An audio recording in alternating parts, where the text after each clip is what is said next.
I'm so hyped, and I love that it seems like more people are pushing for rom-coms because there was like this great period in the 2000s where we got a bunch. And then it was like everyone was like, everyone hates love. And I'm like, no, they don't. It's the one thing that connects us as humans. And now we're seemingly getting more, which I enjoy. Plus they seem like they're really cheap to make, kind of like horror Yep, movies. exactly. So I don't know why they wouldn't, even if they're not great ones, why wouldn't they make more of them?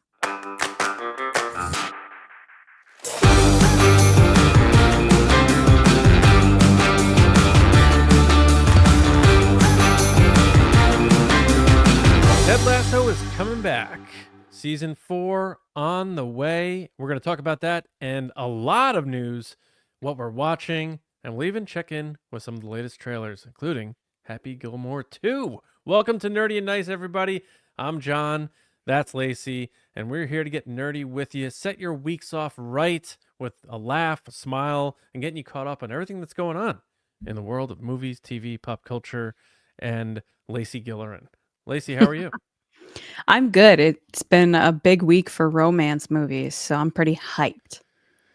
It is. It is. There's love in the air as spring is here. It is officially spring, and with that comes warmth, more sunlight, and apparently love in the form And of planting. media. I'm deciding to plant stuff this year, like flowers, trees, Oh, etc. nice. in my yard. You're gonna plant trees? I've never done it before. Hmm. We wildin' this year. 2025 is the year that Lacey's going to determine if I am good at keeping plants alive. We will see how it Interesting. goes. So we've had a really windy winter. I don't Mhm. know why, Neither but do I. just up by us for sure because we're high up on the hill. But some trees have gone down in my woods at least this time. So the last time, one fell in the yard, I had to buy a chainsaw, do that whole thing, almost have a heart attack. So then trees have fallen down in my woods, and one fell through this like really thick bush, and it like two giant trunks of it they were like thin but like long, like fell over and they're leaning over into my yard. So I just got up on a ladder and I ripped those things right out of the woods and carried them and rolled them down and to make a barrier in my backyard now. So like if Johnny kicks the ball, it hits that instead of going into the woods. Look at you. I'm like John Henry. That's impressive. Because I was like, am I gonna have I to get a guy here with the machines and the things? And I'm like, I'm just gonna rip this thing as much as I possibly can. good for you. I literally just bought stuff at like Costco and I'm going outside and digging a hole and putting it in the hole. Nice. We'll I'll see be how it buying goes. mulch that way, probably. Costco, Home Depot. Does Get Costco the have good mulch? This has They nothing have to do pretty with good pop culture, mulch. by the way. Yeah, so It has to do with spring, I guess. I've gotten mulch delivered by like one of the like organic mulch places before. We do black mulch because I just love the look of it with the green shrubbery. But then we did the bags and they lasted just as long and they were a lot cheaper. So I've done it both ways. I think no one will be able to tell the difference I'm an unless all you're like, natural mulch type of girl. I like the all natural look. no, agreed. But unless you have a true mulch snob coming to your house, you want to save a good amount of money. Bags are a good way too. I've done it either way. But anyway, Mhm. we are here to not talk about that.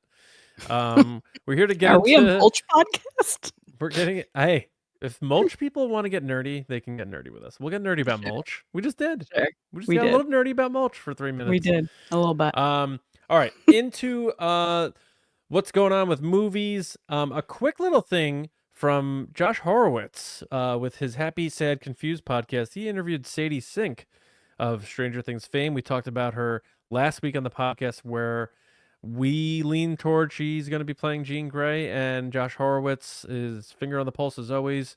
In my opinion, Lacey got a confession, but you watch the clip. It's on his social media, but what'd you make of the question and her response? This poor woman had no idea how to answer that. It was, yeah, I'm hearing that too. Weird. That would be great. And it's like, okay, so you got the part. Great. Good to know. Like, you see veteran actors go into that scenario, then they're like, I have no idea what you're talking about. Like, no reaction. It was not just what she said, it was her body language. Her body language was immediately like, "I am uncomfortable. I can't talk about this. Sorry." Sh Which She to had me to have says, expected it coming, though.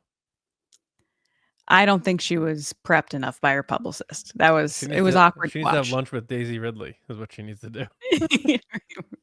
But, yeah, at the beginning of her answer, she almost sounded like she was saying, "I can't talk about that." And then she immediately switched it halfway through the word to like, "Oh, I don't know about that." So I think she slipped a little there. And then the way she was sort of like looking at him, felt to me that she essentially confirmed she's going to be Jean Grey. And I don't want to reiterate the reasons we gave why we thought it would be Jean Grey, not a new Mary Jane. But let us know what you think. It's on Josh Horowitz's social media for Happy Sad Confused. Check out the clip. Do your own detective work. Let us know what you think. But I still say Jean Grey. I agree. All right. Well, Lacey, do you agree that it's time to talk about what's happening? I do.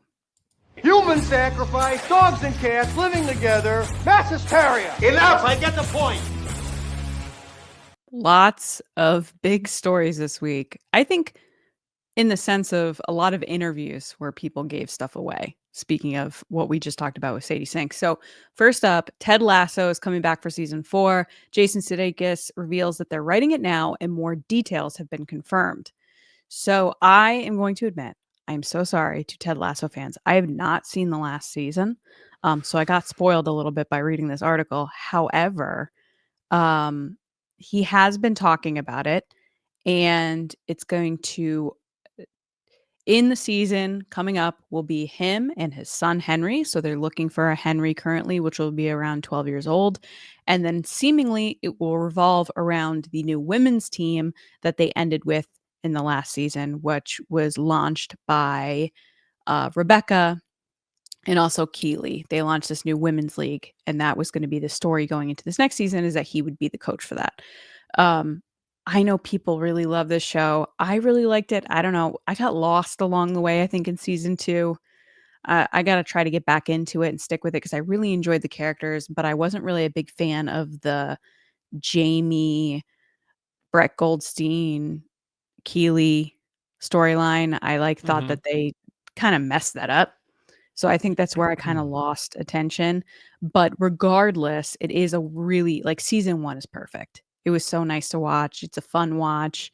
It makes you feel good. And Jason Sudeikis is like amazing.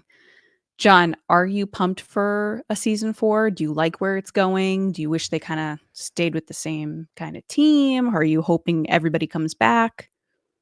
Yeah, that's the tricky thing with when shows seemingly give us like a soft ending, and then they're like, you know what, we're gonna come back because Sudeikis had sort of said he was done. He was time to I move thought he on. did say he was done. I thought they were Yeah, like, like that's it. leave on a high note, those types of things.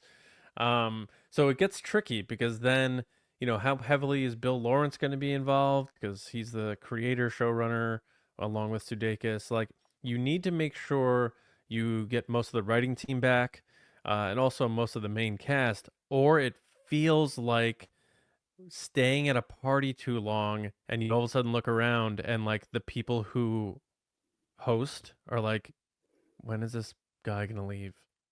It's like the party's already over. Like we got the best Ted Lasso, and now it's like, oh, we're gonna do this. So if they bring everyone back, I think it could still be great, and maybe learn some lessons from some of the things they took the story down for certain characters and right the ship a little bit.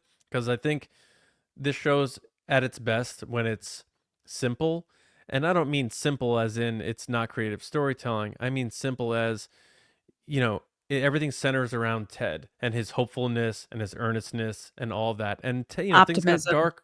Yeah, and things got dark for Ted with his panic attacks, and I like that we saw vulnerability with him, but I would also like to see Ted be the person to once again pull people out of whatever they're dealing with, Um and Ted Lasso came out during the pandemic. It was like such a good time for that hopeful optimistic show. I remember everybody just like feeling good talking about that show, and I think we can use that again.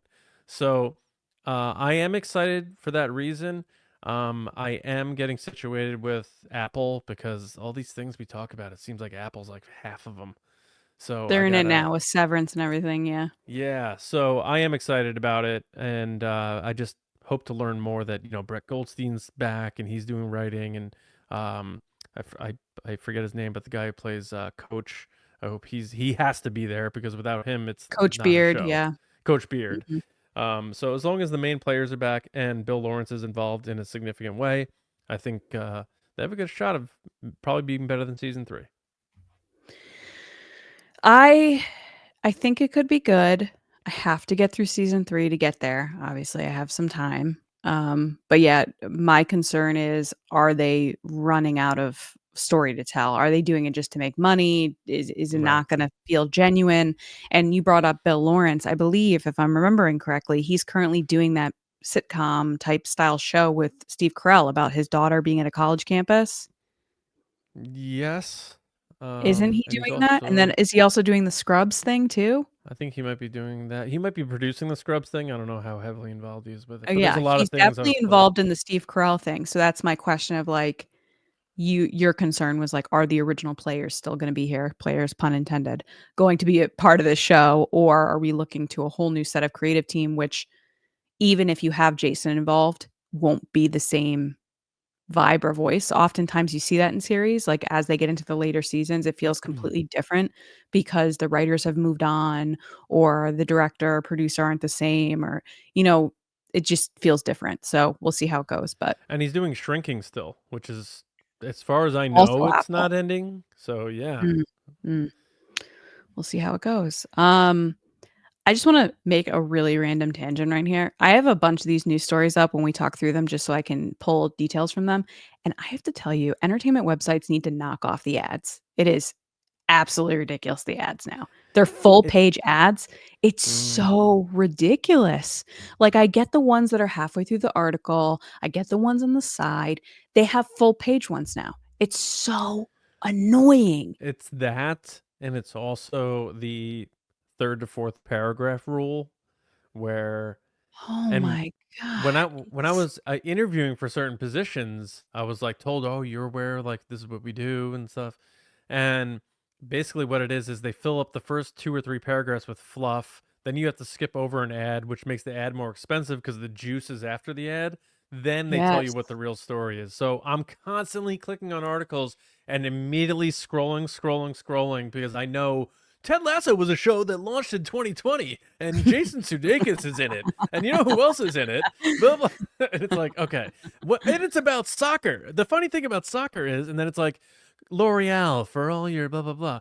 Then you're scrolling, and it's like season 4 coming, and you're like, come on, man. I'm gonna call them But out. Deadline, you need to stop with these ads. It's ridiculous. This stupid full page ad that pops up every 10 seconds is so annoying, yeah, and it makes your me readers never are on a wanna. deadline. Like we just want to Oh get this my stuff in there. gosh.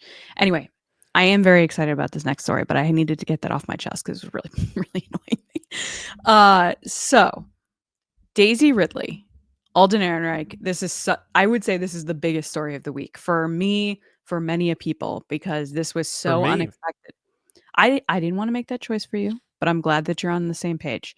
Uh, it came out of nowhere, this story, and this movie came out of nowhere, and people are, like, really shocked that it's happening just because I feel, as a Star Wars fan, that I've been begging for Daisy Ridley to do a rom-com, and she has said openly she would love to do a rom-com, and a lot of actors, I would say probably since the success of The Proposal with Sandra Bullock and Ryan Reynolds, and also specifically Crazy Rich Asians, which did bonkers in the box office, and more recently, Glenn Powell and Sydney Sweeney with Anyone But You, these rom-coms are making buckets at the theater. And so you have actors, including Daisy Ridley, being like, I want to do a rom-com. Like, put one in front of me that I want to do. I want to do it.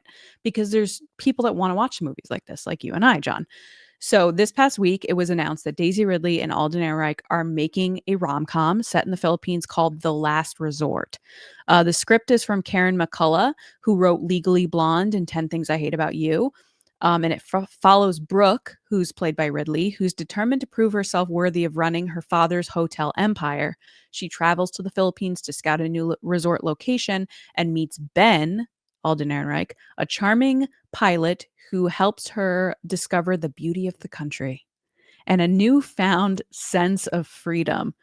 As love and duty collide, Brooke must choose between the life she's built and the one she's only just begun to love. That is beautiful right there. I'm getting chills talking about it.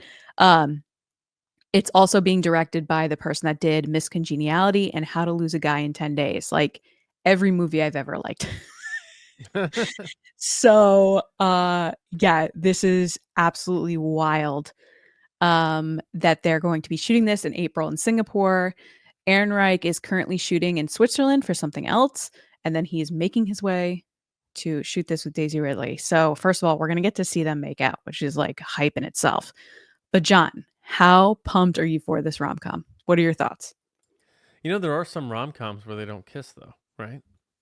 It better not be a Twisters scenario, which, by the way, we talked about Twisters a while ago. It came out because there was a lot of drama surrounding Twisters, because at the end of Twisters, Glenn Powell and Daisy, Edgar, another Daisy, is it Edgar Jones? It's Edgar Jones, isn't it? Yeah. My bad. Daisy Edgar Jones.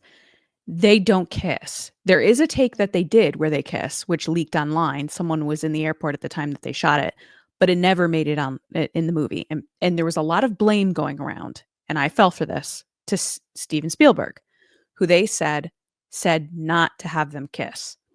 Yeah, we talked. Not this recent story. This just came out recently. Lee Isaac Chung just came out in the past month and said, hold on, which I don't know why he didn't say this a while ago. Hold on. Steven didn't say that. Steven was for the kiss. The people that were against the kiss were the Hollywood studio executives. So the kiss was Lee Isaac Chung's and Steven Spielberg's choice for the ending. And the Hollywood executives, studio people that they tested it with, were very against it. What's the logic of that? Like protecting the female hero element? Like, why not have them He kiss? didn't go into detail. He just said it was a very polarizing thing that when he showed it around to executives and studios, they said no. But I was sitting there going, well, why didn't you say this? Steven has been getting so much flack for like 8 months or whatever it was. Doesn't even know about it though, so who cares? I know, but it's still weird though, because I was one of those people. I was like, "What the hell, Steven Spielberg?" But it doesn't matter because he didn't say that. So it's just another example that we've talked about on here, like studio executives getting way too into the creative vision of stuff. Yep. Anyway, go ahead. I hope they make out. Go ahead. No, I was laughing when you were reading the description because it's like he's playing a charming pilot, huh? Okay. It's like, you know, he's done that before and you should have done that again. So did you say that or was that in the description? No, that's what he does in Solo. I've got the pilot. Oh, okay. Yeah. I was referencing Solo. Sorry, people I can't see. I'm pointing at myself. Yeah. So I just think that's so funny because we've been campaigning so long for him to come back to play Han Solo, and whoever's making this movie is like, we want this guy to be our charming pilot. Starring alongside the new Luke Skywalker, for lack of a better term, for the future of Star Wars. So I think this is great. I like rom-coms. I'm a big fan of Alden Ehrenreich in other things he's done. Hail Caesar. If you like Alden and you haven't seen that, check that movie out. He's amazing in that. He's even good in his small role in Oppenheimer. And he's one of the only people I know who could pull off the line, "The effing bear did cocaine," and make me believe it. So I'm a big fan of his. I'm rooting for him. And everyone knows I love Daisy Ridley too. So this is great. I'm looking forward to it. I hope it's a good story. I hope it's not too formulaic because the premise sounds like rich girl, kind of scruffy dude. And like, we know how that goes. So, and it's fine if it follows a blueprint as long as it has smart dialogue between the two leads. I can get around that. I think it will, because in both Legally Blonde and How to Lose a Guy in 10 Days, who wrote this, Karen McCullough, they both have moments of hilariousness and then also those like really deep monologues where the person's like having that big moment, even though you knew how it was going to end. Yeah. Yeah. This should be good. I'm excited to hear more about it, and I'm sure I will absolutely watch it. I couldn't be more hyped for this movie. I think this is one of the number one movies, the top 5 movies I'm looking forward to in the next 5 to 10 years. This movie Wow. looks I'm All so hyped on this movie. I literally yelled out loud when I saw the post on my social media. Uh, perfect casting, perfect story. I'm so hyped, and I love that it seems like more people are pushing for rom-coms because there was like this great period in the 2000s where we got a bunch. And then it was like everyone was like, everyone hates love. And I'm like, no, they don't. It's the one thing that connects us as humans. And now we're seemingly getting more, which I enjoy. Plus they seem like they're really cheap to make, kind of like horror Yep. movies. Exactly. So I don't know why they wouldn't, even if they're not great ones, why wouldn't they make more of them? Like take a note after Hallmark, just make a bunch of them, throw them out there. Let's decide which ones are good. Just make him a lot better than Hallmark. I like Hallmark ones. There's a lot of good ones mixed in You there. don't It really want, depends. you know what I'm saying. You do not want this movie to be Uh, that. I don't want this movie to be that. However, I think there are some genuine great moments in acting in Hallmark movies and stories. I don't say they're all great, but I think there's some great ones in there. So I'm just saying, like, don't be afraid to have people be in love, is basically what I'm saying. Speaking of money, the Russo brothers gave an interview to The Hollywood Reporter about the past few years. They called them the Marvel's money minting directors, reveal their secret weapons. It was a pretty lengthy interview about their latest movie that came out, Electric State, which, by the way, I believe is not doing well. Like, people don't like it. It's They bombing. do not.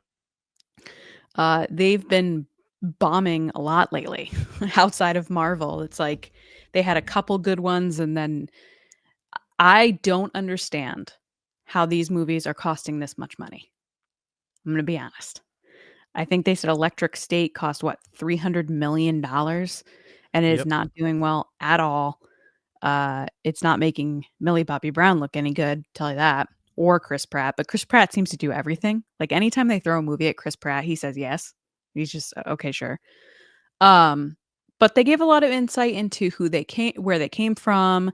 They went into debt for $30,000 when they were younger to start their whole. It's really nice. They started, hey, we want to do this. This is our dream, and then now they're making $300 million movies. So the dream is there. However, I would say based on this interview, they kind of lost their way a little bit, and I think that studios are waking up to the idea of, hey, these movies don't need to be $300 million. Like you can have if the story's not there, you can throw as much money as you want at it. It's not going to be good. And as we've seen in the past few years, movies that cost less are getting better fan and critic reception and more accolades than these movies that are $300 million. One of the movies they bring up actually is Carry On in this article and how well it did. And it wasn't as expensive as Electric State. So, John, what are your reactions to the answers they gave?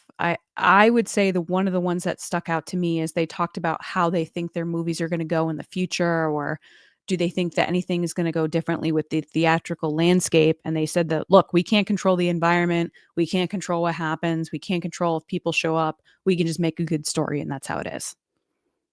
Do you think that's the attitude to have? Sort of. Yeah. I mean, it's also easy to say when you are backed by a Marvel budget. Just be Mm-hmm. like, we're just really dedicated to make a good movie. It's like, yeah, because you can. And I hate to say, I'm not trying to like take shots at the Russo brothers here, but if you really look at their entire filmography as directors for movies, every single movie they've directed has been bad and has not done well, except the Marvel stuff. So you have to lump the Marvel stuff into one category, and then each of their other movies into their own categories. And then to me, you're looking at what the outlier is, and it's the Marvel machine. Like, maybe a lot of other people could have stepped in and made Endgame or made Infinity War, Civil War, Winter Soldier, maybe done it better. I'm not the biggest fan of Endgame. Infinity War was cool, and I was like, wow, they took that big risk, and then Endgame undid that. And I didn't think Endgame was a good movie, like at all. I think people were. I don't think it's gonna age well. I think people are probably gonna leave comments. I think Don, the hype you're was an idiot there. and stuff, but- I agree with you. That I didn't like him either.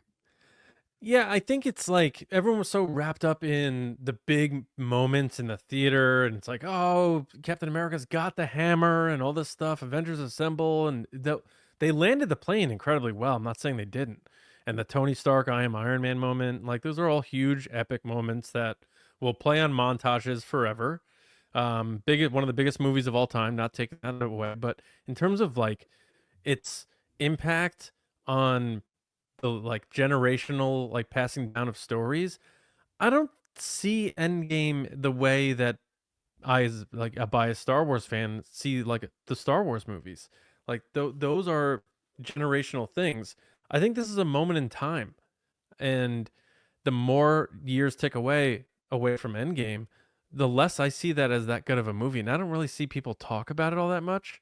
I'm not trying to upset anybody because I know there's people who are listening to this who are probably like, Endgame is my favorite movie. I saw it 14 times in the theater, and I completely understand that. I'm not taking that away from you. I'm just saying from my perspective, you take that and then you look at every other movie they've directed, and they've all been critically panned, not successful financially, and Electric State is the latest one. Lacey, you just mentioned a $300 million budget, just absolutely slayed by critics. I don't know how well it's doing viewership-wise. Netflix seems to always get viewership anyway, but if you're talking about quality,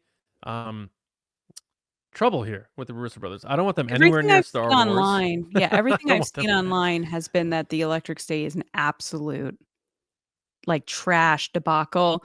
And then the latest thing to come out of it is that they used AI to modulate a lot of the actors' voices throughout the film. So people are mad about that because they're like, you couldn't just, Well, I don't know, use and one of an the Russo actor. brothers, I forget which one, had talked about how like AI's and like it's not going to go away, so you I need think to that was like, Anthony Russo because a lot of people were joking, like, does Joe Russo even talk? Because it's always Anthony that so like answers the questions, I guess. that's obviously proof in the pudding there with Electric State if that's the case, and who knows what that means for the next series of Avengers movies. Look, the movies are going to make a ton of money. Fans are going to probably love them, but I don't think these guys are great directors. And I'm a Arrested Development fan too, and I think that's like really how they got discovered in a big way. But like I said, I don't want these guys for Star Wars. I mean, it seems like Apple. It seems like Marvel works for them, and maybe they should stick there because if they keep churning out these gigantic box office beasts that fans seem to love, then I would keep doing that. I would agree. I guess my question is, I would have to see how their choices in directing impacted the box office for Marvel. Or is it just because people were so hyped, me one of them, to see Captain America on screen, to see Tony Stark on screen, that it didn't matter who was directing it. It just was, hey, I'm there to see a comic book superhero movie. So that's where it's like hard to make the argument that you're like, oh, well, they're great directors when everything else they've done has not done well. Yeah, and the other part that was pretty wild is the whole trading card magnet thing that they do with the characters. Did you see that? I read it, but I didn't really understand what they were saying. So basically, on their idea boards, when they're pitching like Avengers Doomsday or Secret Wars, they have magnet playing cards of all of the actors who play the characters you would expect to potentially pop up in one of these movies, tiered by how many movies they have left on their contract. So in other words, saying like, I want That's to what, use yeah. I want to use Black Widow, and they're like, no, we can't. Scarlett has one more movie deal, and we got to do her in this one. Put her in this one here, And she had already said she's done. I'm just making up an example. So that is sort of It feels cheap. weird to me. yeah, it's almost like them essentially saying, if you read between the lines, like, it's not exactly story first. Because if it's story first, then you say, I don't care if that actor only has one movie left.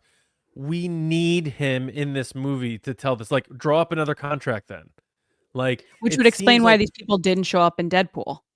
right, right, or yeah, and it's like we're working with the contracts of the actors based on the importance of the movie, and they'll spin it to say like it's story first, but there's no way that can be a possibility. That's just It not also logical. explains why random characters show up in movies, and you're like, "Why is that character here?" And it's because they They're have trying to run them 4 out. movies.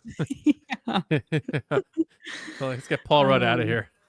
it's weird, but, I guess it's all about the studios, which speaking of studios, they did a big interview on Variety with Ted Sarandos from Netflix. He's been running Netflix for about 25 years now, so they did a big piece on him and how Netflix, how it's been, where's it going, his input on things.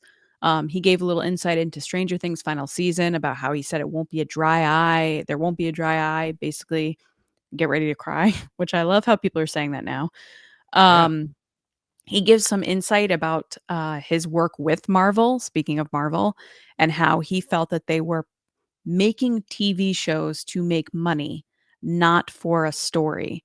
So when he said they were working with Marvel, they would try to make choices based on story of like, hey, it would be great if the character did this, or we'd like to include this character for the story. And Marvel would fight with them every step of the way because any money that they don't spend goes back to Marvel. So whereas Netflix is just throwing money at people, apparently. Disney and Marvel are not, and they'd rather keep that money in their pockets. So it's interesting to hear based on, I don't know, like back to the contract thing, like how important does Disney, Marvel, potentially Lucasfilm, any other arm of Disney feel when it comes to making these movies and shows of not doing the best story, but doing the best thing for their bottom line? Um, but yeah, he talks about a bunch of other stuff. So John, what are your thoughts on what I just said or anything stick out to you? I have a couple things that stuck out to me, but I would love to hear what you thought. Yeah, the Marvel television call out was interesting because I mean I really liked the first 2 seasons of The Punisher.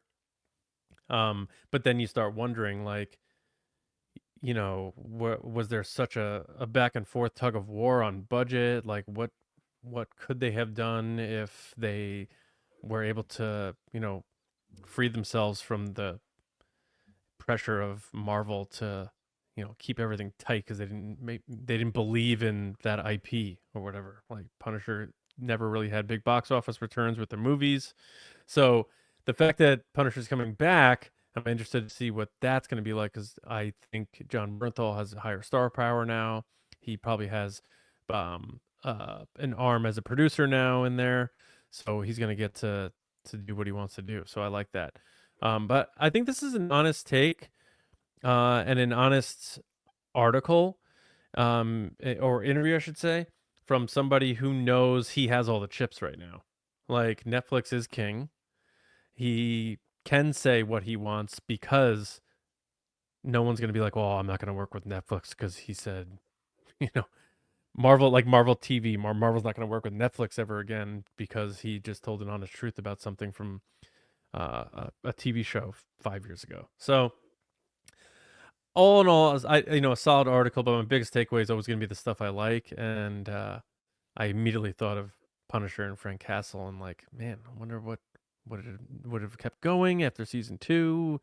Is it good that it stopped so they can do it now?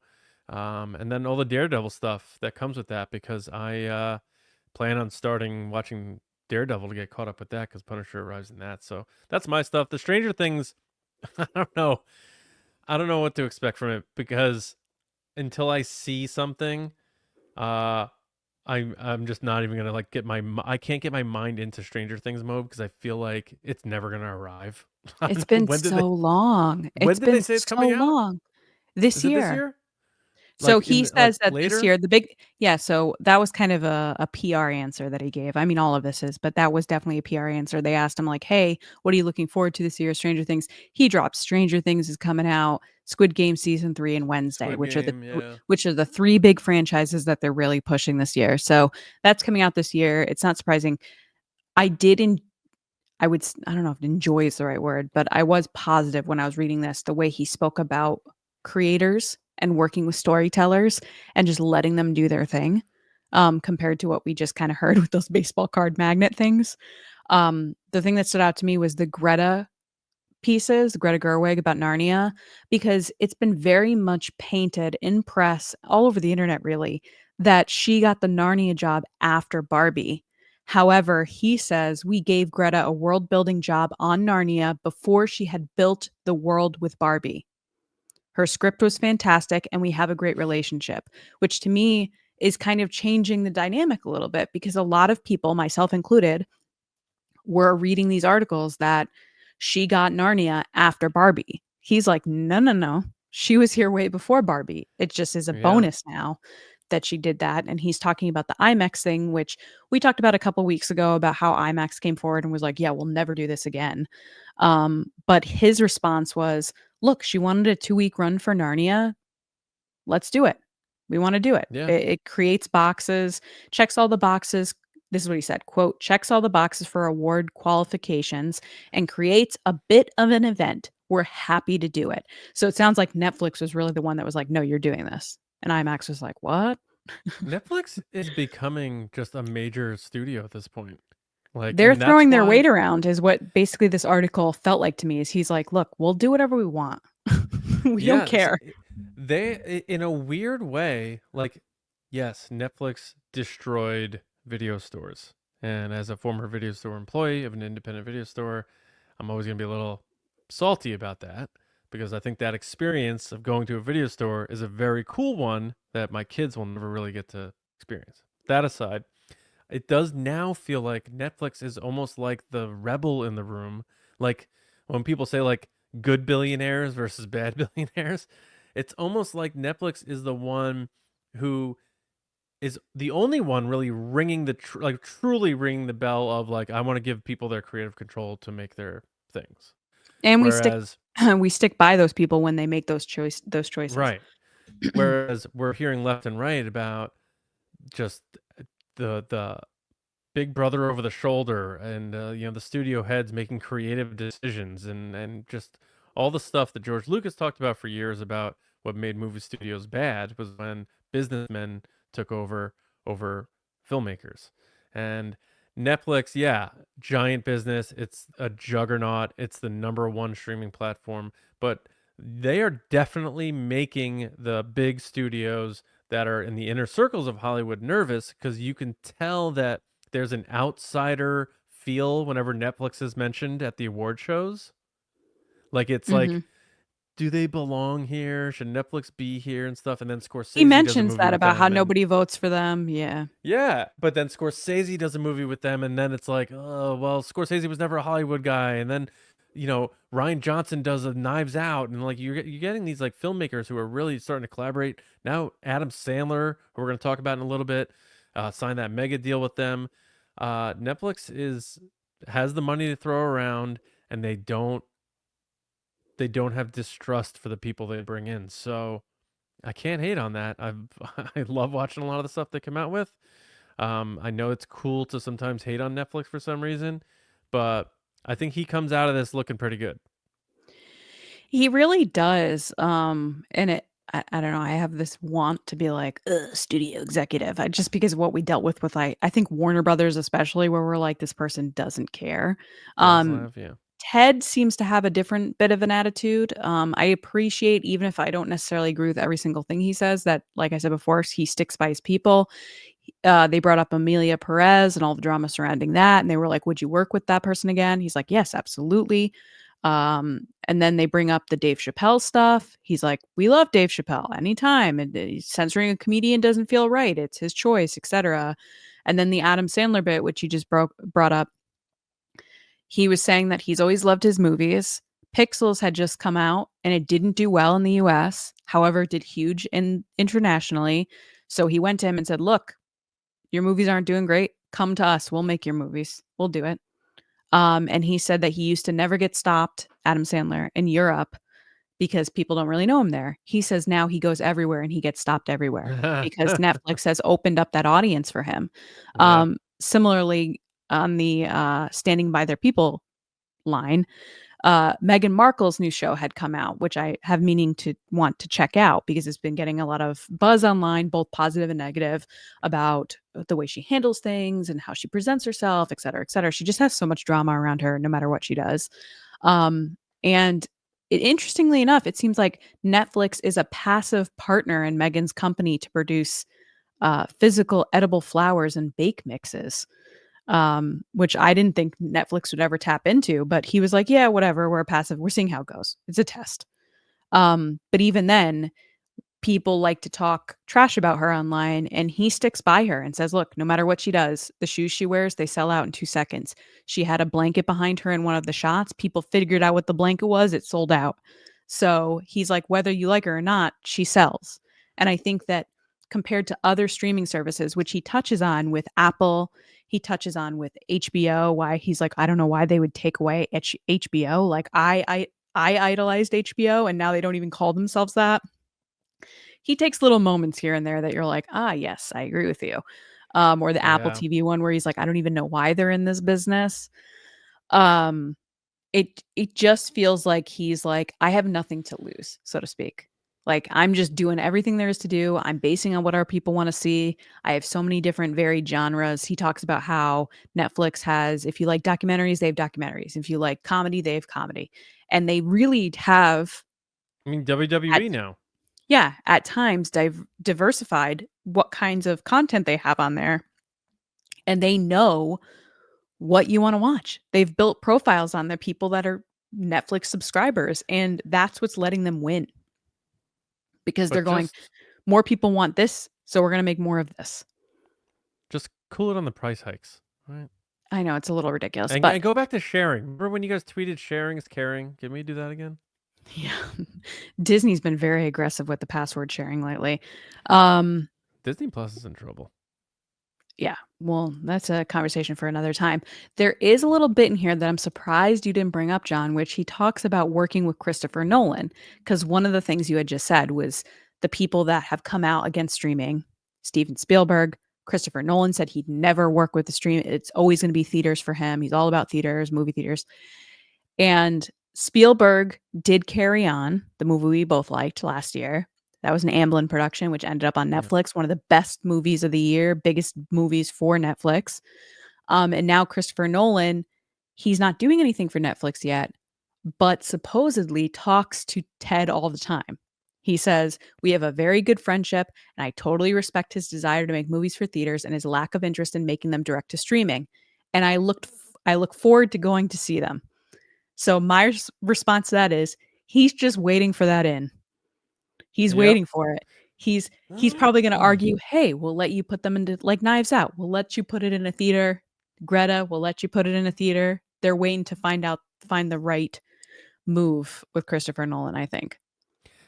I still feel like there's room for everyone to eat, so to speak. I think you can do a solid theatrical run, and there's enough people who aren't going to theaters that will absolutely watch that on Netflix, and then the people who saw it in theaters will watch it again on Netflix. If it's a Christopher Nolan movie, you know that's going to happen. So, you know, there's got to be a happy medium. There's going to be some agreement eventually, you know? Mm-hmm. Well, if there's one thing I can't take away from Ted in this interview is that he is a smart guy. It's very apparent throughout this interview that he knows what he's talking about. He's talking about his experience. He feels, compared to other executives that we've heard from, I would even say Bob Iger, when he did that during the strike, he did that like on camera interview at that big billionaire retreat or whatever. It was so out of touch, made no sense. It was like speaking from a place that you were like, what? Ted is smart. He's a smart guy. He had the person come to his own home turf, which is the Egyptian theater that I guess Netflix has purchased and shows their own movies there, which I appreciate that they're saving theaters so that they don't get destroyed or removed, especially if they're historic. But there is an interesting piece here that he talks about when he went to go meet with Trump. And I really appreciated the way he answered this question, which he said, "What was the meeting like?" And Ted says, "It was just a private dinner." And then he goes, "Would you ever work with him?" The interviewer. And he goes, "I don't know what he does creatively. He's got his hands full." It is such a witty, clear-cut answer of, "I'm not talking about this. Yeah. He's busy. Next question." And I have to, even if I don't agree with whatever situation they're in, I do understand the straightforwardness of that, and I appreciate it. Yeah. He'll be saving a lot of money pretty soon. All right. I like a good PR answer, and I love how they give him a softball question at the end where they're like, "Do you remember a movie that had an insane amount of demand for mail-ins?" He's like, "Jurassic Park." Yeah. But I'm we'll see sure. how it goes. I'm sure there were a ton of documentary pitches from one person to him during that dinner. All right. Is that it for the news? Yeah, that's basically it. But great segue into a Netflix trailer. Oh, God, I love that movie. Trailer time. We have 4 to talk about. The first one, it is finally here, and the movie's coming out on Netflix, July 25th. Adam Sandler has broken a rule and made a sequel to one of his legacy comedies, and it's Happy Gilmore 2. I know people have been talking about this movie for a long time. They should make a Happy Gilmore 2, and they have, and the trailer is here. Lacey, is this a good trailer? And did it get you more excited about Happy Gilmore, less excited? Same. And how do you think this movie's going to be? I really enjoy this trailer. I thought it was the perfect kind of melding of nostalgia with Adam Sandler, with new bits of humor. Like the way they opened it up, kind of self-deprecating, like, "Who is this, SpongeBob? Like, what the—" Like, it makes fun of itself. Yeah. There was one piece that took me out, I'm gonna be honest. It was seeing Adam Sandler's daughter in this. Took me out of it. I was like, "Really? You're gonna cast your daughter as your daughter?" Because that's what he did, which Yeah. it feels very M. Night Trap with me. Maybe I'm having PTSD from that. Maybe she's great. I don't know. But that's what took me out. But I was very excited to see Julie Bowen. She looks amazing. She looks so good. Like she stepped out of the last movie right into this one. She does. Yeah. Oh my God, she looks so good. But yeah, it looks hilarious, fun. I'm excited to watch it in July. I'll be there the first day it's up watching it. Yeah. I am going into this happy and rooting for it, but low expectations.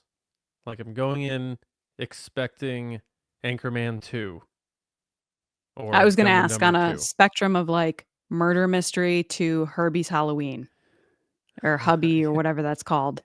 Hubie's Halloween. Hubies. Like, where are you in Adam Sandler? I was like, they made a Herbie Halloween movie and I missed it. Sorry. Um, Hubie. That's how important it is in my life. I think it's gonna be like better than Hubie's Halloween. But I thought that was even like fun in its own like little Nicky weird way that Adam Sandler does. Like if you don't take it seriously and realize it's supposed to be stupid, that movie has some funny moments. But this is supposed to be a comedy that is also has an arc and a story, and these are those types of Adam Sandler movies that he got famous on, like that stretch of 1996 to 2000, like that 5-year stretch where you had Wedding Singer, Billy Madison, Happy Gilmore, Big Daddy, Waterboy. Like they're all varying degrees of style of comedy, but they all did have heart to it. And that was like the difference between a lot of his movies and some other comedians' movies. Like Adam Sandler always brought you the sappiness, the self-deprecating humor, and the heart. You're rooting for this like lovable loser. This is quite often his thing. And now you have Happy Gilmore and he's just older. But apparently he went on to have a very successful career because he's a 5-time gold jacket winner. So that'll be interesting how they play that, because I thought it was going to be a thing where he gets the house and everyone's happy, and then he just like gives up golf and tries hockey again. But he kept on playing apparently because he won 5 gold jackets. My biggest concern with the movie is too many current event unnecessary cameos. Like Travis And Kelce. that for sure. There's a pro wrestler from AEW who's going to be in it. Like John Daly. I love that he's in it because he's a golfer and he's like just a huge character. And if any real golfer was like Happy Gilmore, it'd be John Daly. Like the guy doesn't drink water. He is an alcoholic, chain smokes cigarettes, plays barefoot, and beats people all the time. And he's beaten Tiger Woods. So that's a good cameo. But then there's other ones I know that are going to pop in there that, like, even the Ben Stiller one, like that I might loved Ben be, Stiller. I but loved that it. might, but that could very well be just like, why is he here? He was the nursing home guy. How does he even fit here? Grandma's long gone. They I got to gotta explain tell you, that. But if they that is one of don't, the funniest part of the movie, though. but if they don't, they don't. Yeah, That is I a mean, line I say all the time. My fingers hurt. Well, your back's gonna hurt because you just got yourself landscaping duty. I love yeah, that no, line yeah. so much. I'm gonna be there as soon as it comes out. As soon as it hits Netflix, I'll be watching it, and it's the number 4 trending trailer still as of recording today, and it's been out for almost a week or so now. So hopefully people tune in. I know it's right in my alley 'cause I was 14 when the first one came out, and I thought like Happy Gilmore's such a badass. I love Happy Gilmore. And me and my friends all tried to freaking hit golf balls like that and the whole thing. And now, I get to revisit it, and he's older, I'm older, and they're probably going to touch on that aspect of it about getting older and can he still do these things? Like sort of like Rocky, but less serious. And I think people are craving stuff like this right now. People want to go Yeah. back to a time when they were happier, and this and movie. people love Adam Sandler. People love Adam Sandler. Yes. So Yep. I think this is hopefully going to be good, but I'm going in with low expectations, not to, be a pessimist, just to set myself up so that if it's okay, You'll I'm enjoy it. All right. That's fair. So, yeah. Next up we have another long-awaited, long-hoped-for sequel, 22 years after the original of this one, believe it or not. Freakier Friday is following up 2003's Freaky Friday with the return of Jamie Lee Curtis, one of my favorites, and of course the renaissance of Lindsay Lohan in her first major movie since she's had this big comeback. She's done a lot of the Netflix stuff, and I think that those have been received well, but now this is a big major motion picture for Disney. She's back in good favor with Disney. She was a Disney kid. It's great to see.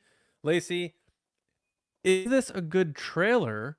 Are you excited about Freakier Friday? And were you a fan of Freaky Friday? So I've seen the first one. The first one's good. Creative, unique. I'm Lindsay's age, so I like grew up with Lindsay. To see her make her comeback and still be looking amazing, hitting her comedic timing, just being back is such like a wonderful moment for me because again, fave of my childhood.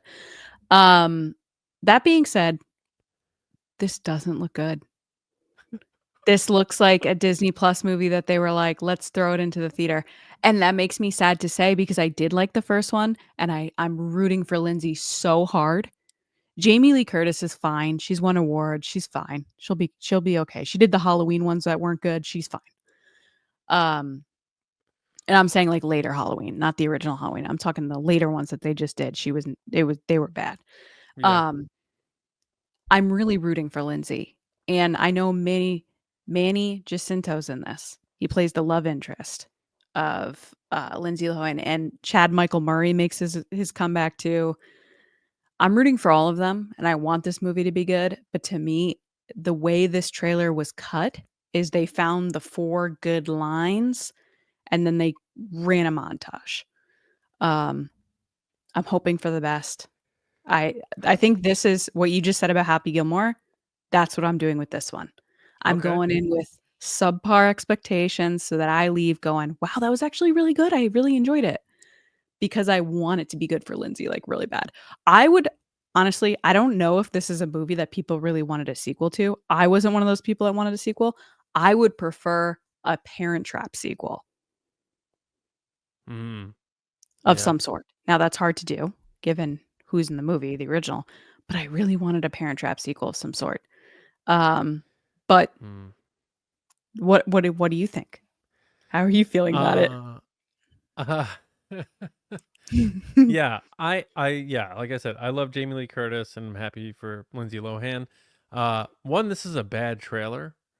Um, I agree. It was too busy for me. It was like watching like the old Disney Channel when they would do like 30-second commercials, but it'd be like they would split 15 seconds and give you like this hyper dose of intensity of what the next Disney Channel show is. And you're like, whoa, that's what this felt like. It felt like a tornado of just like chaos. And on top of it, why I think this is unfortunately going to be a bad movie is not necessarily it's been too long or anything.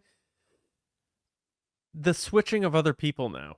Like that's Yeah, they brought in the 2 daughters, so it's they 4 of them messed it that have up. switched. They Yeah, it's messed up. 2. They messed up. Because now you have to be like people who are over the age of 40 are not going to remember who is who and who switched with who and who did what to who.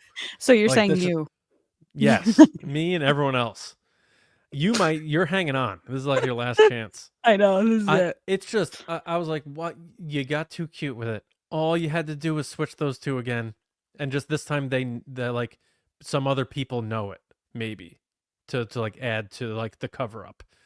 They went too far. It's the biggest error with sequels is when they think they need to take the original idea and make it exponential across, the rest of the cast or story. I think that's a mistake. I think this movie's going to be a complete mess because of that alone, and I was already not too sure about it. You So, know what it I feels don't like? think It feels like when you make something really good when you're cooking and it comes out perfect, and you're like, "This is so good." You're like, "You know what would make this better? A little bit more rosemary." And then you make it mm, again and you add too much of something else, and then when it yep, comes out, you're like, "Okay, it's too much. I should have just followed the recipe." That's yep, what it feels like. yep. Yeah, it's Demi Moore getting ready for her date in The Substance for anyone who's seen that. Can I It's say there's also a technical thing that really bothers me in this trailer that's been coming up in movies in general, which soon as I say it, I'm sure people are going to notice it now. I don't know when it became okay to backlight people in movies and TV shows. Um, that mm, is something that you never do because it blows out the camera and you can't see anything. And there's a specific shot where Manny is dancing and singing and running towards the camera and he's completely backlit. And they did this, John M. Chu did this with Wicked as well, where Ariana Grande and Jonathan Bailey were singing and dancing in the cafeteria and they're completely backlit and it looks like crap. It looks terrible. It's a disservice to the actors. It's a disservice to the production design, costume, whatever. It looks terrible. There's a reason why when you take photos, they always tell you do not take a photo in front of a window. Turn yourself away from the window. Use the natural light to your advantage. Do not shoot mm. that way. And now all these movies are like, let's just shoot towards a window. It's like a really good idea. It would be a really cool shot. It looks like crap. Who's I the would director of that swear, movie? Randy Newman? I don't know, but I would be using a bad word right now if I wasn't trying to tone it down. But like, stop doing this. It looks like trash and I hate it. Thank you Mm. All very right. much. Well, let's knock through two more trailers real quick. Yeah. We have we have Materialists, which is hitting June 13th in theaters. And that's going to star Dakota Johnson, Pedro Pascal, and Chris Evans in a classic rom-com love triangle. Is it a Uh, rom-com or just a romantic drama? I feel like, yeah, maybe just a romantic drama. You're right.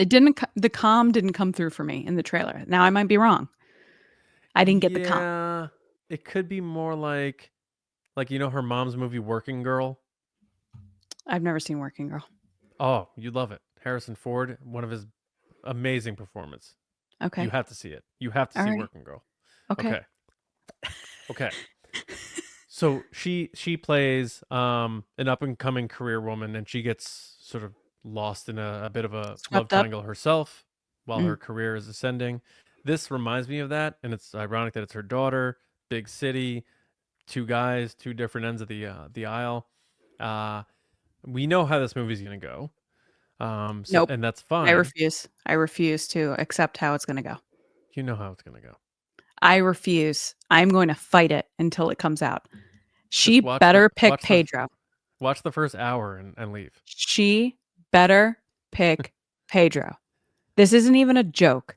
There's no way ever any woman would not pick Pedro. I'm sorry. Oh, There's stop. no way. You're overdoing it with the Pedro. Like, he's a good-looking guy, but come on. I'm talking good looking, loaded, devoted, Oh, the buying you gifts, money. successful, not living with other people, not a total disaster. Yes, you'd pick Pedro. It has nothing to do No. with it actually being Pedro. But like you're telling me between a guy that's showing up in the back of a van at a wedding and then the other guy is giving you a seat in his limo. I would like to tell me one lady listening to this podcast right now, please, at Lacey Gilleran on social media, if you would pick Chris Evans. Tell me. So, would you rather date Elon Musk or a guy who works in a deli? He's not Elon Musk. I'm saying. Maybe No, he is. that's not the same. Not the same. All right, it's He's a the fictional best man character. of no. Let's Pedro Pascal, his character in this, if you watch the trailer, John, is a kind, caring, wonderful human. She calls him a unicorn. Yeah. Wait, though. You know what happens. I refuse. She gets swept up into his life as just one component of many. And she realizes, great guy, he's not meant for love. I hate it. I hate So, it so much. I mean, you heard it here first, folks. I just think told the you whole spin is truth. going to be that she doesn't choose Chris Evans. Mhm. But we'll see. Also, how about June smoking 13th. cigarettes? That's coming back. Like, I haven't seen that in a movie in a while. She's just there. She got her cigarettes. She's tugging away. I feel like she always smokes in her movies. Dakota Johnson. Yeah. Did she smoke at Ellen's party though? That's the question. You mean Ellen smoke at her party? Oh, right. Ellen's not partying with anyone right now. Ellen's waiting to see what the other names are going to She drop. left the country. She doesn't even live here. Yeah. All right. One last quick one. A teaser for Toxic Avenger, longtime comic book. And Peter Dinklage is starring as Toxie in theaters August 29th, just in time for my son's birthday in late August. Lacey, is this a good trailer? And are you a Toxic Avenger fan? Do you know of the Toxic Avenger? And are you going to see it? I'm gonna be honest, I've never heard of this character before. I have no interest in this movie. The trailer was disgusting. I will not be watching it. All right. I Sorry. love Peter Dinklage. I hope this movie makes more at the box office than Snow White does. And I thought it was a good teaser because I'm not going to sit here and pretend I was a Toxic Avenger fan, but I always knew of it and kids always talked about it. So I knew it was always just this weird superhero that is poisoned by toxic waste. And I don't know if it's like making an environmental, statement or whatever, but it looks like it's right out of a comic book, which is very interesting. So, big fan of Dinklage. I hope the movie does really well. I won't be there in theaters, but whenever it comes to rental or streaming or whatever, I will absolutely watch this. So I will let you know when summer winds down what I think of Toxic Avenger. But that's it for trailers. Now let's get into a quick rundown of what we're watching now. We can never leave the house and would just probably sit around all weekend and watch TV. Go on. So yeah, Kathleen and I started watching White Lotus season 3. I don't know how many episodes are out because we just started it late last week, but we're 3 episodes in, locked in, dialed in. The chaos hasn't fully unfolded yet, but things are starting to get uncomfortable for a lot of people. Have you watched this at all yet? I haven't, but I've seen nonstop posts of Walter Goggins and the 3 women, Leslie Bibb and the other woman, where they're talking about Michelle who they Monaghan voted for. and Carrie Coon. Mhm. Yeah. Yeah. So, and then who's the guy? Jason Isaac, the guy from Harry Potter. I saw the clip of him with the gun to his head or something. I don't know if I saw that, so don't Oh, tell. The spoiler alert. sorry. But People post clips uh, of uh, everything online now. he plays. You know, like the first season had like Steve I've Zahn was never the watched this. dad. You I've know, never watched this show. you never watched any of this? Oh, okay. No. Well, anyway, he plays like this No, no. dad of this family, and Arnold Schwarzenegger's son's in the show. Anyway, Walton Goggins is great, but I'm enjoying it so far, and I loved season 1. I thought season 2 was okay. I'm liking this season better. I'm just more interested in the characters. They're more intriguing to me, and I like the setting. It's very cool in Thailand. So I'm enjoying it very, very much. I highly recommend it. If you watched White Lotus and then you watched season 2, and for whatever reason you started like dipping out, get back in, because it's a whole new cast of characters, but there are clearly going to be ties dating back to all the way in season 1. So I highly recommend it. So White Lotus so far, thumbs up. We got ways to go though. Still continuing to watch wrestling. They went to Europe. So we're in Belgium, where our boys Chris and Andy are, and international crowds are just way better than our crowds. And I don't know what happened. They made the show more exciting. They're loud, they're chanting. It's like how our crowds were during the Attitude Era of wrestling, during No phones? WWF That's what you Raw. find here, is a lot of phones. I think they I don't know. I didn't look to see if people had phones, to be honest with you. That could have certainly been a part of it. But anytime, whether it's a band I like, or wrestling, or anything that has a big crowd, the foreign crowds kick our ass, and that pisses me off, because our crowds should be awesome. So it reminded me of the old days back at like when Stone Cold was like top of the world, and the crowds were just absolutely blowing roofs off the place with their volume. It was so cool to watch. So props to the Belgium crowd. Amazing. Mhm. And then John Cena like came out and did his first huge like bad guy rant, and he went off on people. He's like, you fans never respected me. You booed me, and I was hurt and came back. You cheered when I got hurt. And there's a lot of truth in what he said, because even when he was a good guy, people were booing him and stuff. But one thing he did was, and I don't know if the kid was a plant, but they used to do that back in the day. But he pointed at a kid, and he's even, that kid there is ungrateful, horrible relationship. Oh, was it the kid And I then saw a screenshot of where he's just like, they show the kid, and he's like, and he's all decked out in Cena gear. It's like, that kid's heart is breaking in half right now. So Cena's going all in on it. So this is all going to be very interesting. So wrestling it has been interesting again. Nice. And I did I had a false start on Severance a few weeks ago.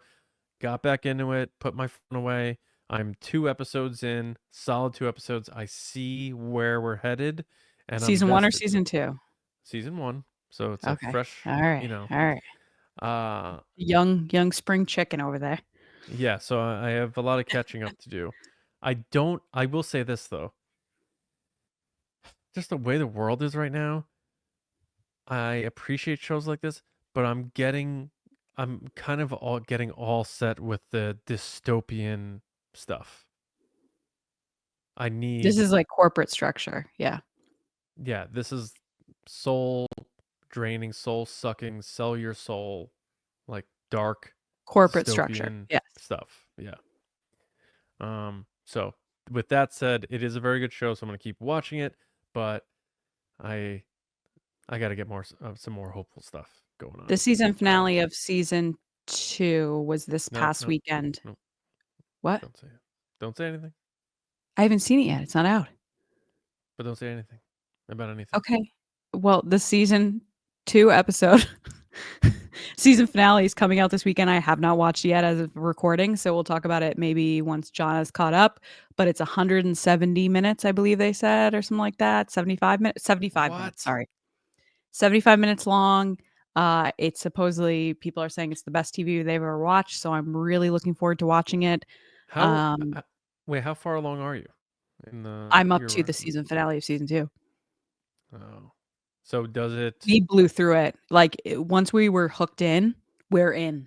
I'm so in. I get all the jokes online. I'm retweeting jokes from Severance now. Like I'm in. I'm severed, if right. you will.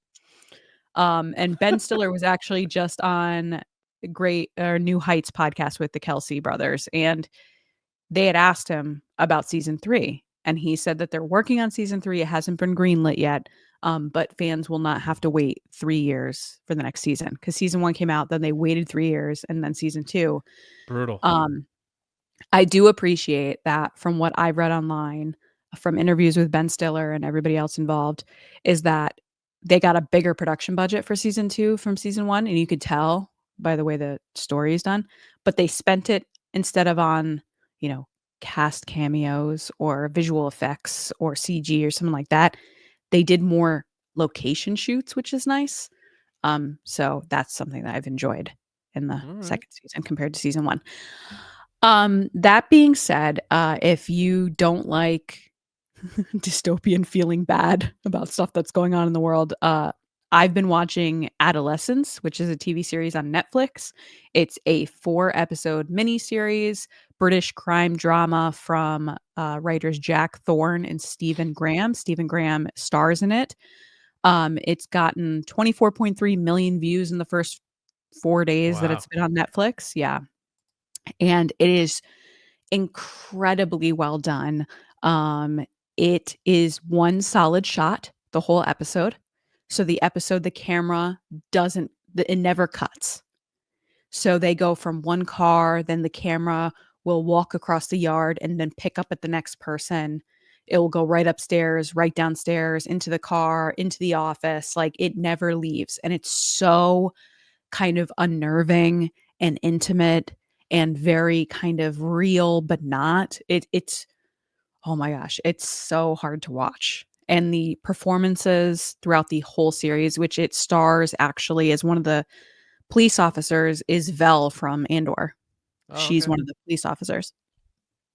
It is just, I'm warning you, it's dark. And if you have kids, it's super dark. It's hard to watch, but it's one of those things that if you understand where they're coming from and why they made it, it's important to see it. But at the same time, I appreciate the technical video production skills that it took to do this, because of all the Oh. blocking, and they have to time it perfectly, where you have the camera guy getting into the car, then he gets out of the car, then he's walking, and then it's like they'll pan from one person perfectly to the next person and then somehow come around back to the main person with never cutting. Like that's so much skill. It's crazy. Not to interrupt your part of the segment, but did I tell you Sure. I watched the Gabby Petito thing? Did we talk about that? We didn't, but I watched that weeks ago when it came out. Did you watch? Oh, What'd okay. you think? Just The Laundries are the worst people to ever exist in this planet. Yes. yeah, 100%. it made me feel as gross as that guy who like buried his kids in the silo. Remember that guy? Are you talking about the oil guy? The guy who killed his wife. Like I think he's the guy Clayton confronted. Chris No. something. Not the same guy. I know who you're talking about. It is not the same person. I know who you're talking about. It's the guy American that something it was called on American Netflix. Murder. It's the same Yeah. guy. It's the same series, but it's the guy that killed his wife, then went back to work and was having an affair with the girl, and then she seemingly was involved somehow, but they've never really figured it out. He's in jail right now trying to get out. Yeah, he killed his pregnant wife and then the 2 kids. Yeah, it Yes. made me feel like that. It was just like, I think it's when you see real footage of the victims and you see family photos and you see people interacting and then you see the person like it's just so first person and I can't look away because I'm like, I can't believe I'm watching like this girl 8 hours before she gets killed or something. And it's just like, The it'd be like, frustrating thing for me was I remember when this happened, and I remember like checking. I don't know if you remember this. I was checking nonstop online, getting all the updates. I was running details to Matt during the day, being like, "Did you hear this?" I was one of those people. Every day I was tuned in. I learned about one of my favorite news reporters is Brian Enton. He's on X Twitter. He's someone that was a no one until he showed up at our house or at the laundry's house and was there every day. He was one of the first people to get there. He made friends with one of the neighbors and they let him stay on their lawn in the front of the house. And it became such a big thing that the people around the laundries were renting their lawns to big studios like Fox News, ABC News for like 10 grand a day to sit Wow. there and wait to hear about what the laundries were doing. That's The good whole money. I know the whole situation with the laundries is so messed up. They knew what happened. He called them. Oh, He yeah. called the lawyer, and they let him get away. And I'm so annoyed about the FBI letting them go. They had the one FBI woman say like, "Look, we couldn't charge him," but like, how do you lose him? How do you lose a kid like that? So That's that's a crazy. story for another day. Yeah. But And this better and lighter content. Well, I was just gonna say, so I strongly suggest watching Adolescence if you're interested in crime dramas, but be prepared to feel uneasy because there's no cuts. So you don't get to look away. And I think that was from what I've read from Stephen Graham, who's one of the writers and the guy who stars in it, was very important for them. Was they didn't want the viewer to feel like they could cut away or look Mhm. away. They had to be there throughout the whole story and get every little moment so that you fully understand the gravity of the situation, which I thought Yeah. was so like poignant, perfect, well done. So I'm partway through that. I got to finish it. On a a complete different note from all of that. I am proud to say, and this is definitely a proud moment as a parent, my daughter and son, but especially my daughter, are now watching Mr. Rogers. Mr. Rogers and PBS has basically the whole series on Amazon Prime if you get a PBS subscription. I had noticed that my daughter was kind of high energy sometimes when watching Bluey or, Frozen or anything. Like she was just very high energy and I needed something like super chill to like calm her down at times. And plus I felt like she was missing out on learning things. Like she used to watch Miss Rachel, who's very kind of slow and teaching you things. So while Bluey's awesome, I love Bluey. We'll always defend Bluey. I needed something that was a little bit more educational at times. So I turned this on one day to explain to her why she feels angry because she's been feeling angry lately. And she's absolutely hooked. And I Wow. have to say, I genuinely miss programming like this. It's very much PBS in that it's slow. It's like old school TV studio set, Yep. uh, on the cuff. The stuff is like they're just following Fred Rogers' lead. He does a lot of segments about how to do things, which they don't really do anymore with children's programming, like how they make fortune cookies, how they make ice cream. I mean, they probably don't make these things in the US anymore, so that's probably part of it, but um just I mean genuinely, like they probably don't have No, those I factories know, I and know. stuff. But like even today, I like totally had a geek out moment as a parent where he was interviewing this guy and I'd missed the beginning of the segment and he's reading this book with him and I realize it's Eric Carle of Hungry Caterpillar and Brown Bear, the book where he like does like the finger painting type drawings. It was Yep. him. It was I was like, "Oh my god, Daisy, do you know who this is?" And I'm like pulling her books out of the bookshelf, like showing her and Daisy's like, "I don't care." But Oh, wow. Fred Rogers was like interviewing children in wheelchairs and showing them how they swim. And Yep. then the way he talks about feelings is so different than any other program. And I genuinely know that's why I feel the way I feel about things sometimes is like just how to work through those things, which is funny coming off the show Adolescence to Mr. Rogers. I think the kid in Adolescence would have done better if you watch Mr. Rogers. Um, yeah, it's great. It's wonderful. If you wanna watch it, you wanna chill out sometime, just go watch it. It's beautiful. It's We did wonderful. We need more people like this in the world. we did the same exact thing because I grew up on Mister Rogers. So did I. My mom had us watch that, and when Jenny was watching too much of like Booba and like stuff Paw on Patrol. Netflix that can be a little zany, when he was like 2 and 3. Like I remember popping on Mr. Rogers, and it was hard for him to hold his attention, but he definitely like listened and stuff like that. And like I think that's really cool that your daughter got hooked to it, because She's I think so into it. Like the way 20 his minutes after we shut it off, she'll be like, "Why did Daniel Tiger feel this way?" And I'll be like, "Oh, so we're having that's question and great. answer No, now?" that's Yeah, huge. Yeah, yeah, it depends on the kid. Like I don't know, it didn't really stick with Johnny very much where other things did, sure, but sure. um yeah, Fred Rogers was the best. Yeah, and he was so like I don't know if he was the first, but like talking, breaking the fourth wall and talking to me, he's talking to me, that's an inviting thing. Like you feel like you're a part of the show, and like you're right there having a conversation with him.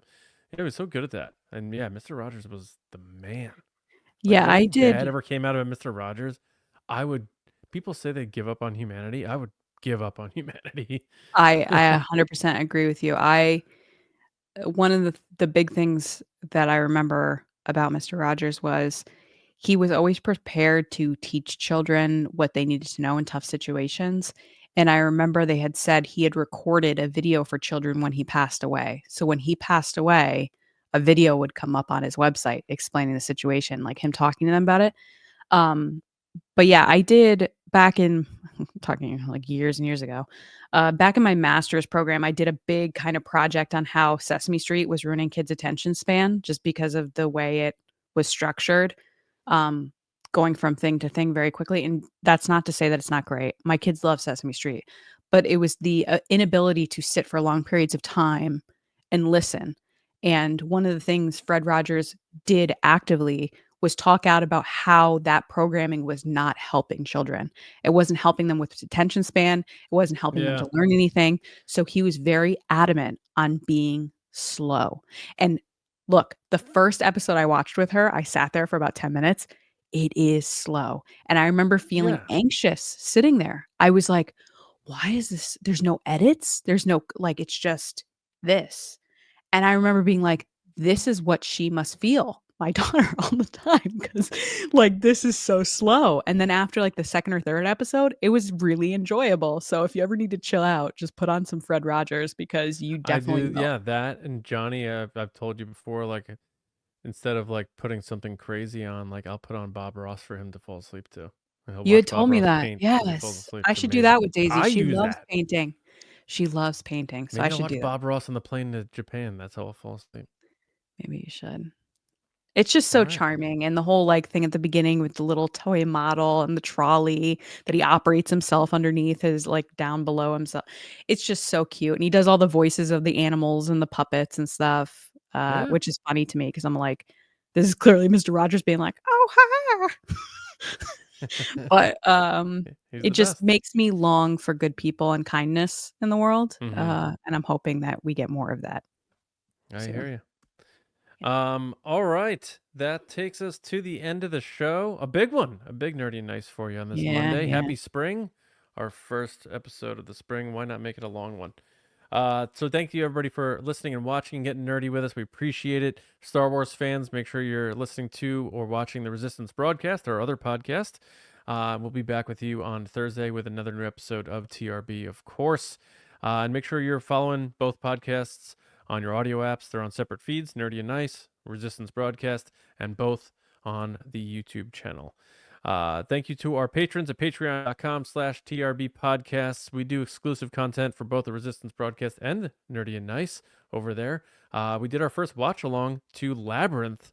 You can watch that along with us by just joining Patreon, finding it, hitting play on that, and hitting play on your Labyrinth. And we have more watch alongs coming and a lot of good stuff. So, and this show wouldn't exist without your support. So please, if you're able to, go to patreon.com/TRB podcast. Tiers start at just $5 and it goes a long way. So thank you all very, very much. And for us, we're going to get out of here with our quick plugs. And that is Lacey. Where can people chat you up about Mr. Rogers? At Lacey Gilleran everywhere, and at It's Lacey Gilleran on TikTok. And for me, Johnny Hoey on Blue Sky and X, and my movie podcast, Just Like the Movies. We're doing Watchmen next. That's going to be another dark one for me. I'm surrounded in darkness. All right, everybody. Thank you so much. Have a great week. We'll see you Star Wars fans Thursday. And the rest of you, see you next week here on Nerdy and Nice. So until then.